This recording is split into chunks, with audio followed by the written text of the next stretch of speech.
అందరికీ నమస్కారం. ఈరోజు మనం మనస్సుకి ఎంతో ప్రశాంతతను ఇచ్చే రెండు అద్భుతమైన కథల గురించి తెలుసుకుందాం.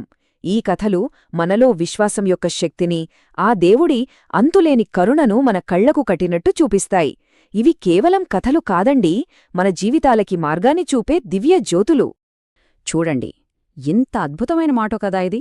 ఈ ఒక్క ఆలోచనే మన ఈ ప్రయాణానికి దారి చూపిస్తుంది. సరే, మనస్సు ప్రశాంతంగా ఉంచుకుని ఈ కథలలోని ఆ దైవిక సందేశాన్ని పూర్తిగా ఆస్వాదించడానికి ప్రయత్నిద్దాం. సరే, మన మొదటి కథలోకి వెళ్దాం. ఇది రామయ్య అనే ఒక భక్తుడి కథ. కటిక పేదరికంలో ఉన్నా కూడా దేవుడిపై ఆయనకున్న నమ్మకం అచంచలమైనది. మరి అతని విశ్వాసానికి ఎలాంటి పరీక్ష ఎదురైంది, దానిలో అతనెలా గెలిచాడు చూద్దాం రండి. రామయ్యది ఒక చిన్న పల్లెటూరు. అతనిది ఒక పూరి గుడిసె. చూటానికి పేదరికమే కావచ్చు, కాని అతని హృదయం మాత్రం ఆ శ్రీనివాసుడిపై అపారమైన భక్తి అనే సంపదతో నిండిపోయి ఉండేది. ఆ భక్తే అతనికి సర్వస్వం, ఆ భక్తే అతనికి కొండంత అండ. ప్రతిరోజూ తెల్లవారుజామునే ఆయన పెదవుల మీద గోవిందా గోవిందా అనే నామస్మరణతోనే రోజు మొదలయ్యేది. ఎంత పేదరికంలో ఉన్నా సరే, తనకున్న కొద్దిపాటి ఆహారాన్ని కూడా ముందుగా ఆ 7 కొండలవాడికి నైవేద్యంగా పెట్టి ఆ తర్వాతే స్వీకరించేవాడు. అంత నిష్కల్మషమైన భక్తి ఆయనది.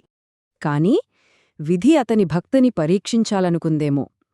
ఒకరోజు వాళ్ల ఇంట్లో తినడానికి ఒక్క మెతుకు కూడా లేకుండా పోయింది.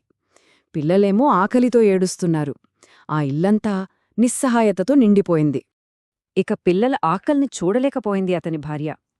కళ్లల్లో నీళ్లు తిరుగుతుండగా, ఇప్పటికైనా ఆ దేవుడు మనల్ని చూడడా, మన పిల్లలు ఆకల్తో అల్లాడుతున్నారు కదా అని ఎంతో నిరాశగా అడిగింది. ఆమె మాటల్లో బాధ, దేవుడిపై ఒక చిన్న సందేహం రెండూ కనిపించాయి. అయినా సరే, రామయ్య ముఖంలో చిరునవ్వు మాత్రం చెరగలేదు. అతని విశ్వాసం అప్పటికీ కొండలా నిలబడే ఉంది. భార్య సందేహాన్ని చిరునవ్వుతోనే పక్కకు నెట్టి ఎంతో ధీమాగా అన్నాడు, ఆ స్వామి తన భక్తులను ఎప్పటికీ విడిచిపెట్టడని.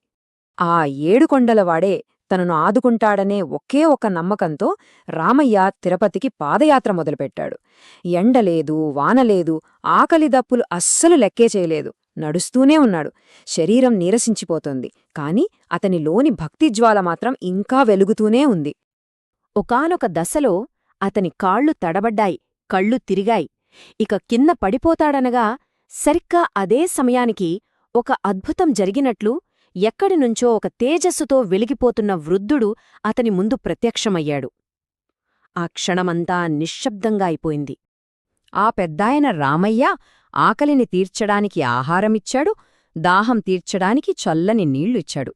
అన్నిటికంటే ముఖ్యంగా తన ప్రేమతో నిండిన మాటలతో రామయ్య అలసిపోయిన మనసుకి, సడలిపోతున్న విశ్వాసానికి కొత్త బలాన్నిచ్చాడు. రామయ్యకు ఆశ్చర్యం, కృతజ్ఞత రెండూ కలిపి ముంచెత్తాయి. అయ్యా, మీరెవరు అని అడిగాడు.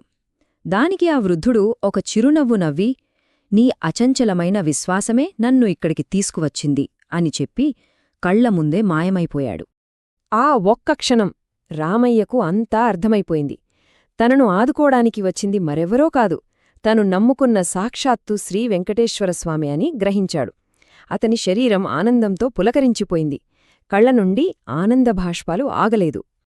చూశార్కదా విశ్వాసం యొక్క శక్తిని. ఇప్పుడు అడగకుండానే అర్థం చేసుకునే దైవిక కరుణ గురించి తెలుసుకుందాం. కృష్ణుడు మరియు అతని బాల్య స్నేహితుడైన సుదాముని యొక్క హృదయాన్ని కదిలించే కథ. వాళ్ల స్నేహం ఒక్కటే అయినా జీవితాలు మాత్రం పూర్తిగా వేరు.